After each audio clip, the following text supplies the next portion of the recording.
उत्तर प्रदेश में एक तरफ सपा और कांग्रेस के बीच में सीट शेयरिंग को लेकर बातचीत बनी। उसके बाद अब बात उठी कि अमेठी जो वीआईपी सीट है, अमेठी, रायबरेली और महाराजगंज, इसके अलावा वाराणसी सीटों को लेकर समीकरण क्या कुछ होगा। लेकिन इस सब के बीच में सबसे खास बात अमेठी से उठी है, क्योंकि अमेठी में केंद्रीय मंत्री और अभी जो वर्तमान में सांसद हैं स्मृति ईरानी ने अमेठी में ही घर बनाया है।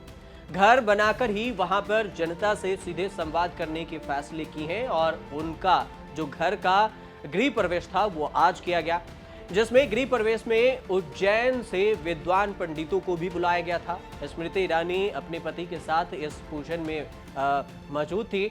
उसके बाद पूजा संपन्न कराया गया, विद्वान पंडितों को बुलाकर उज्जैन से पंडित आए और उसके बाद प्रार्थना सभा का आयोजन किया गया और उसके बाद गृह प्रवेश हुआ, जिसके बाद स्मृति ईरानी अपने आवास में गृह प्रवेश की। लेकिन सबसे समझने वाली बात ये भी हुई कि हाल ही में अभी राहुल गांधी भी अमेठी में भारत जोड़ो न्याय यात्रा लेकर गए थे, जिसका वीडियो खूब सोशल मीडिया पर वायरल हुआ था। और अमेठी के जो अभी वर्तमान सांसद है स्मृति ईरानी 2019 में जीती और इससे पहले अमेठी के सांसद राहुल गांधी रहे थे। राहुल गांधी लगातार जीते आ रहे थे, लेकिन 2019 में राहुल गांधी को टक्कर मिल गया और फिर स्मृति ईरानी से वो मात खा गए। स्मृति ईरानी के साथ गृह प्रवेश में उनके पति जुबीन ईरानी भी मौजूद रहे। इस दौरान पूर्व राज्य मंत्री सुरेश पासी, जिला अधिकारी निशा अनंत, एसपी डॉक्टर इलमारन समेत बीजेपी जिला अध्यक्ष और बड़ी संख्या में बीजेपी के नेता कार्यकर्ता भी उनके घर के गृह प्रवेश में मौजूद रहे। केंद्रीय मंत्री और सांसद स्मृति ईरानी ने साल 2021 में गौरीगंज तहसील के मेदन मवई गांव में 11 विश्व जमीन खरीदी थी। इसी जमीन पर सांसद का आलीशान मकान बनकर भी अब तैयार हो गया है, जिसमें करीब आप कह सकते हैं कि 5 साल लग गया, क्योंकि घर बनाकर वहीं पर फैसला सुनने के बाद स्मृति ईरानी ने पिछले लोकसभा चुनाव में की थी, 5 साल पहले 2019 के लोकसभा चुनाव में।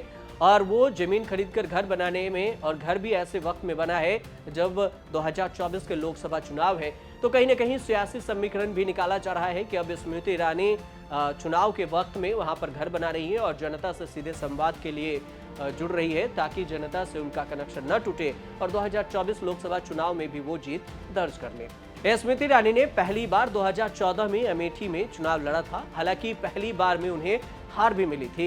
इसके बाद स्मृति ईरानी लोकसभा क्षेत्र में आना नहीं चाहा, लेकिन 2019 में बीजेपी की तरफ से उन्हें मैदान में उतारा गया। अमेठी की तरफ से अमेठी लोकसभा क्षेत्र से स्मृति ईरानी मैदान में उतरी और उनकी पहचान एक जुझारू नेता के तौर पर भी होती रही है। अब उन्होंने अमेठी में अपना घर बना लिया और 2019 के बाद जो 2024 का टारगेट है उसको लेकर उन्होंने जनता से सीधे संवाद करने के भी फैसला कर चुकी हैं। लेकिन इसमें टक्कर की बात ये हो रही कि राहुल गांधी एक तरफ भारत जोड़ो न्याय यात्रा लेकर अमेठी गए तो उनको बहुत सारी शिकायतें भी मिली, जिसका उन्होंने जिक्र सोशल मीडिया पर भी किया और उन्होंने कहा कि अमेठी ही नहीं बल्कि पूरे देश में बीजेपी सिर्फ भ्रष्टाचार फैला रही है। बीजेपी के कई नेता बेरोजगारी को ज्यादा बढ़ावा दे रहे हैं, बीजेपी के शासनकाल में रोजगार नहीं मिल रहा है, ऐसे तमाम मुद्दों को उठाया गया। वहीं पुलिस भर्ती का मुद्दा हो या फिर बेरोजगारी का मुद्दा हो, महंगाई का मुद्दा हो, इन तमाम मुद्दों को लेकर स्मृति ईरानी के गढ़ कहें, अभी जो वर्तमान सांसद उनके गढ़ कहें, राहुल गांधी वहां पहुंचे और फिर वहां पर हमला भी बोला। लेकिन अब 2024 लोकसभा का चुनाव है और इस चुनाव से पहले स्मृति ईरानी अगर घर बनाई है अमेठी में, तो देखने वाली बात ये होगी कि क्या 2024 लोकसभा चुनाव में राहुल गांधी फिर से अपने संसदीय क्षेत्र में वापसी करेंगे या फिर स्मृति ईरानी उन पर, राहुल गांधी पर हावी होती है और 2024 लोकसभा चुनाव में भी राहुल गांधी मात खा जाते हैं।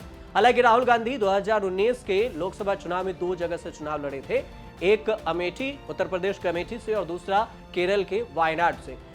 अमेठी से तो हार गए, लेकिन केरल के वायनाड से वो सांसद भी हैं अभी भी। अब इस बार देखना दिलचस्प ये होगा कि राहुल गांधी 2 जगह से चुनाव लड़ते हैं या फिर सिर्फ वायनाड से चुनाव लड़ेंगे। आप देखते रहिए।